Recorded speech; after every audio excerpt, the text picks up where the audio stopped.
Hi, welcome to our little screencast on Google Classroom. Tonight we are going to talk about just how to create a class and get it set up for your students. Once you get into Google Classroom, which should be automatic after a while because if you have Google Apps for Education, Chrome will automatically log you in unless you're under a different user. So I'm already logged in under my mytusd.org account. If you toggle here, you can pull up other people, but if it's not a mytusd account, it will log you out of Google Classroom. Now this is my son, and he is within the district, so I could go to see his, but we're not going to do that right now.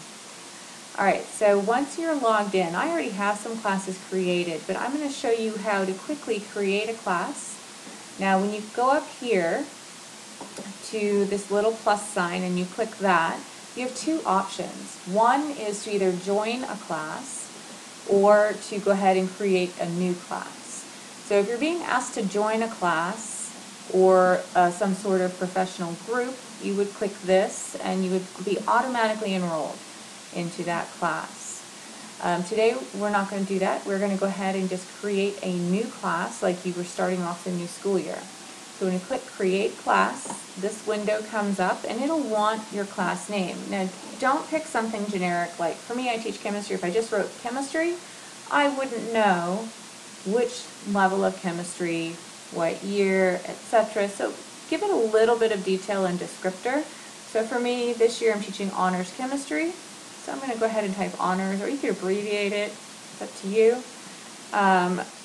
In the section part, that's where I'm going to put the period, that way I can keep track.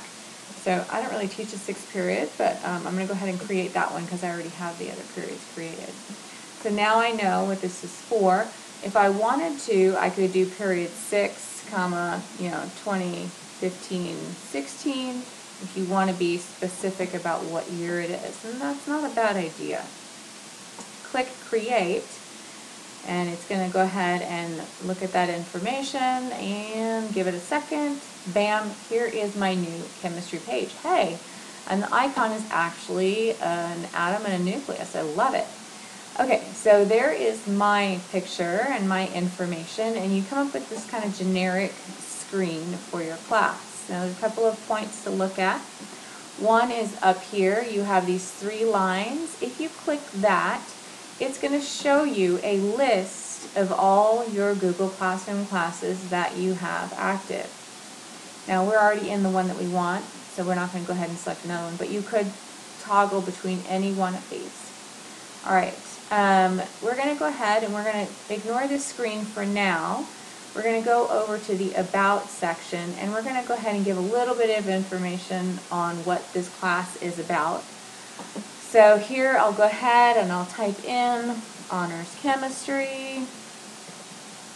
You can go ahead and add a descriptor if you want. The best class ever.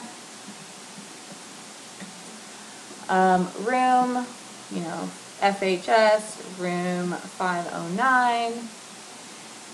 And it has automatically created a folder in my mytusd Google Drive. And if I go outside of Classroom and just straight to my drive, I can find this folder and I can find all the student work and all of the files that I have pushed out. But we're not going to go there yet. We're just going to stay within the classroom environment. Alright, so let's go ahead and we're going to save that. And it's done. So this is the little descriptor. Over here you have these 3 dots. If you press that, you can edit it. You can go ahead and go back in. Now you also have this option down here to add materials. So let's say I had a syllabus that I wanted to add, so I'd simply type syllabus. Oh, not but, syllabus. And then you have options down here. I can attach a file that I already have. Maybe it's on my computer. Or if I have a file in Google Drive, I would type or select the Drive icon. If I have a YouTube video that I want to embed, and I'll show you how to do YouTube in another screencast, I would click this one. Or if I have my syllabus or anything else on a separate web page, I can embed the link here. But let's go ahead and see what I have in my drive and see if I have a syllabus that I can just kind of upload, for example. So let's just type. Now the wonderful thing about our Google, let's see, it's searching. Oh, and I have syllabi here. So I could select any one of these. Let's see, chemistry 1415. I don't really remember exactly what that is, but we'll select it just for example's purposes. And it has uploaded that syllabus. Now you do have to take that final step of actually selecting the post function, and now it's going to post it to this class. And it should be done in just a second. The classroom is fairly quick. And bam, it's done. It has the title there. You can either select the preview or you can select the title.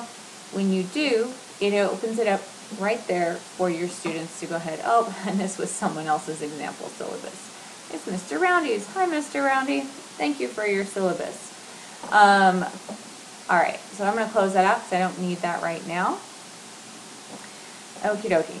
And if I did mess up like I just did, you could go back over here and you could edit this, and I could actually delete that syllabus and upload another one. Let's see what I come up with.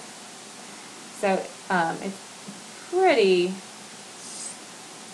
easy to fix any mistakes that you might have. Oh, here we have AP Chemistry, AP Honors Chemistry. So I think this is one of the ones I had for my classes, but you can go through. We'll just put that one in there for now. Oh, it's a Word document, so it doesn't like that very much. All right, we're just going to go back over here. And there it is right there. I double-clicked it, that's why it opened. We will click Save. And bam, that was actually a lab syllabus. Did you get the idea? If you want to go ahead and add another teacher, so what if I wanted to add Mr. Roundy to my class? You could invite another teacher. You just need to know what their email address is, or you can find them in your contacts. You would enter it here. So let's see what I come up with. Paul. Well, let's type Roundy. That's probably more easier to find. And there he is right there. And it would just be his My2SD account. Otherwise, he can't get into Google Classroom. And you would click Next, and he would be able to share your Google Classroom. I'm going to go ahead and cancel that for now.